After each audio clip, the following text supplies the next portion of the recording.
Hi, my name's Chris Scott and I'm here with Jean-Claude Mas. How are you, Jean-Claude? Very well, thank you. Excellent, excellent. We're in Languedoc here in your one of your vineyards, one of your many vineyards in Languedoc.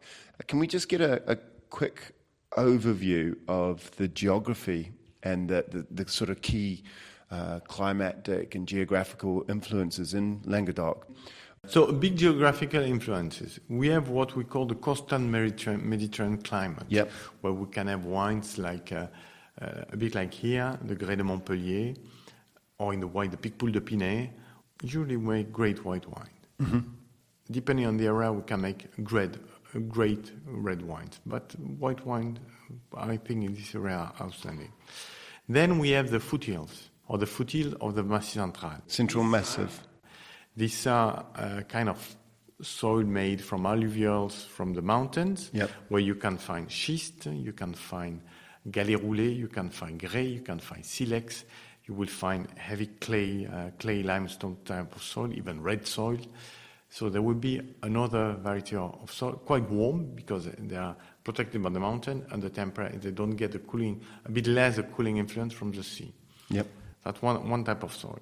Then you have the valley soil, the Souberg, the first terraces. They can be pebbles, or they can be a bit more gravelous, black clays. Yep. They are for example, very good for Cabernet Merlot. Mm-hmm.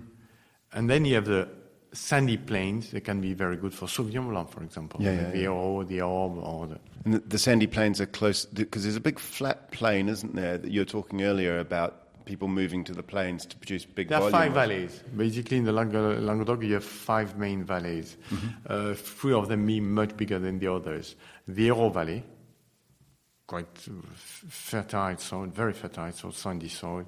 Alluvial soil, it's a bit like the Nile because the river is flooding. Yep. Similar to the Aude Valley or the Orbe Valley. We are upper hill Hérault Valley, meaning here it's limestone soil, type Grès de Montpellier soil, AOP soil. Then you go a bit down, you get the Souberg soil, very suitable for Cabernet Merlot. And then you get to the sandy soil, where I recommend producing aromatic wine with good acidity, like Sauvignon Blanc, Colombard, Vermentino. This soil outstanding. But partly because you're closer to the sea as well, so you get a bit more cooler moderation from the sea. The cooling influence here in the Ore Valley is more because of the valley and the proximity to the river than the sea. The sea, you have to be a bit further closer. The influence of the Mediterranean Sea is not as strong as the Atlantic Ocean, for example. Yep. The influence is much lighter.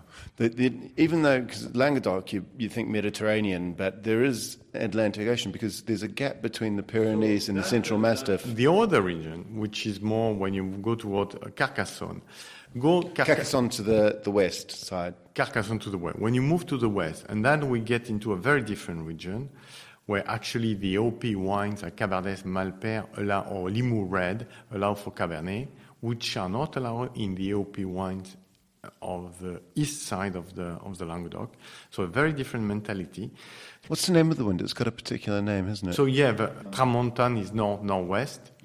When you get this type of wind in Limoux, you get wet, and here you get very dry.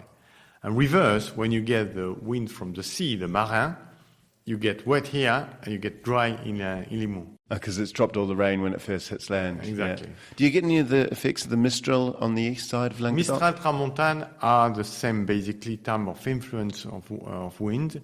The Mistral come more from the northeast, and the Tramontane come from more the west-northwest. But the Mistral is come down through the Rhone Valley, and it's cold. Come from Siberia, the Mistral. Cooling, along with the Tramontane. Yeah, it's quite cooling. And what was the one that came up from the coast? The Marin, and that can be quite wet as well. It can be wet. Yeah. We have the Greek wind, what we call here the Greek east wind, storms. Just before we finish up, Languedoc is generally considered quite dry, though, isn't it? Even though we're talking about these winds that bring rain. But they are limited. It's almost the dominant wind are from the northwest, so they're very dry. Yeah. And they dry. They dry the grapes. Look at the sky. I mean, look at this blue sky. This is the north wind. Do you get any passerillage with the grapes dry out? Passerillage. Passerillage. Yeah. Do you get any passerillage? In the vineyard, I've seen in 2010 on this vineyard, Grès de Montpellier, over a weekend, with a wind, a northeast wind, probably a Mistral, similar to a Mistral, close to Mistral, in between Tramontane and Mistral. In a weekend, the Syrah shrinking like Really? incredible. Do you think that's good for quality? No. Because it will. No, it block the maturity. Yes. Stop the polyphenol maturity, so you get the seeds. If the seeds are ripe, okay. The grape is okay. Yeah. And if it shrinks, you only lose water. So increased concentration. But usually it can happen before you have a full maturity. What is a full maturity? It's the right level of sugar with the right acidity, with the right polyphenolic maturity and the right aromatic maturity. A vine has to be stressed but controlled. Because it's so dry, you don't get a lot of disease pressure here, do you? No. For example, we spread, in 2013, we spread 6 times in organic vineyard and 8 times in conventional vineyard, which is incredible. Like in Chile, where there's very little disease pressure as well, a lot of them are moving to organic viticulture because it's so easy. Is that something that, because a lot of France is going organic, but you'd think that Languedoc is probably the easiest. As of today, it's the easiest, for sure. But put it this way, in 10 years, we'll be all organic or won't exist. Yeah, you think so? Yeah, there is no other option.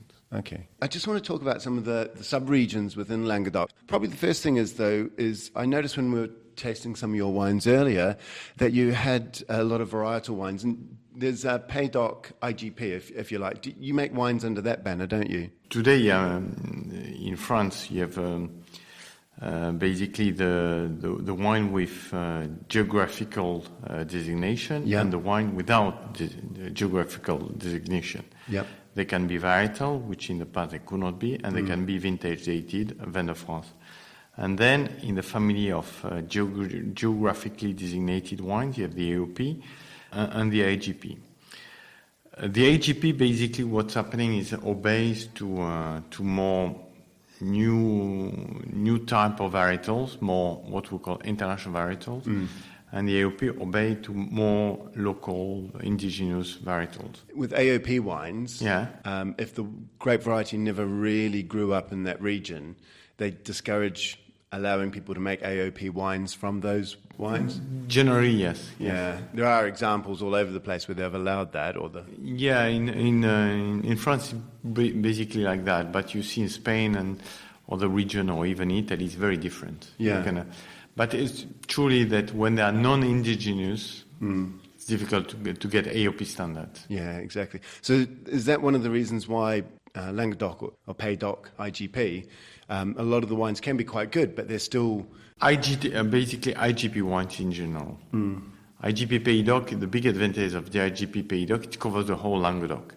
Then you have IGP, you have about 50 different IGP in south of France. You have the IGP Pays-Doc, which is a regional IGP. And that's pretty much all of Languedoc, isn't it? It covers basically what we call département, the department from Roussillon. And then within this, then you have other IGP, which are department. And then you have a subdivision within that IGP. There is a hierarchy within the geographical size of the IGP.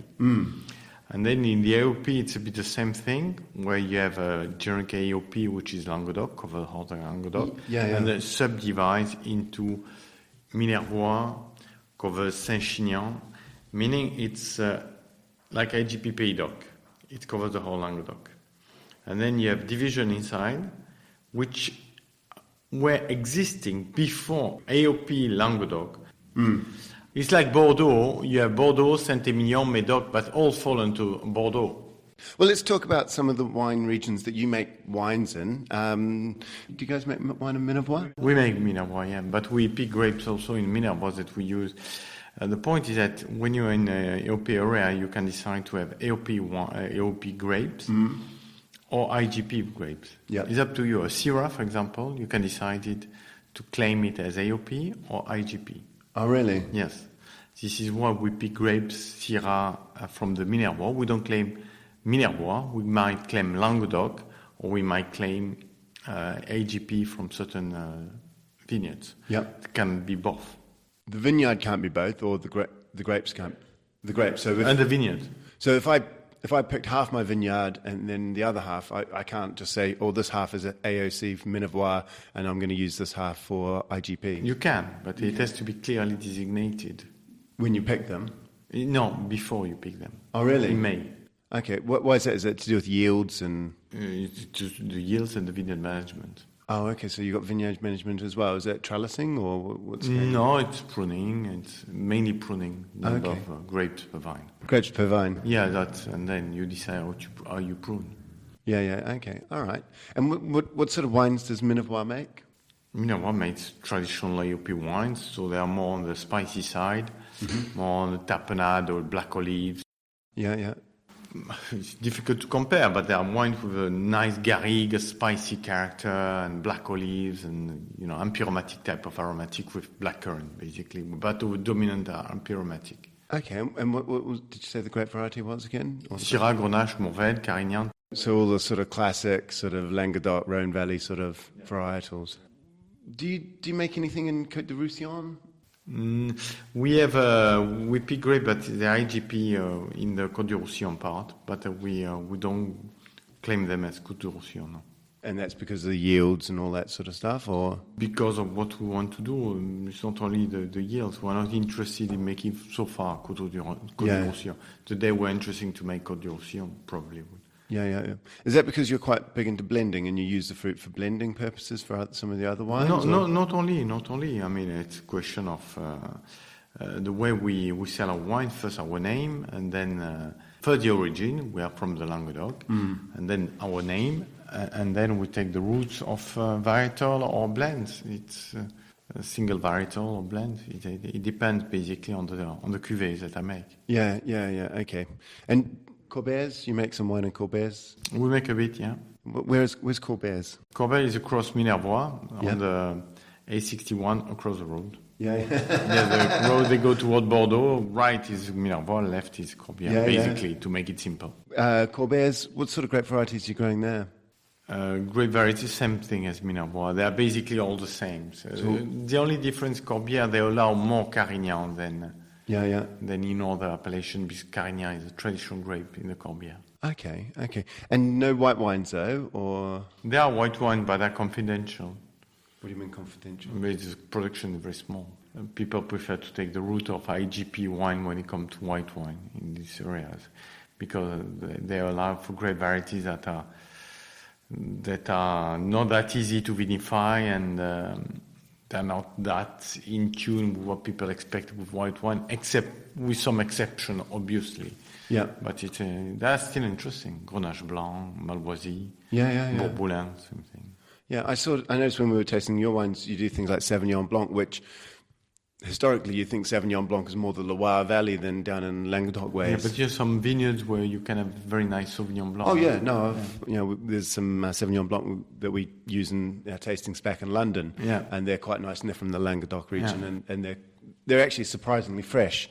I always think of the hotter it is, the less acidity the wine has, but they seem to hold on to their freshness quite well. Yeah. Okay then. All right then, we'll wrap it up there, and thank you very much. Okay, with pleasure. Thank you very much.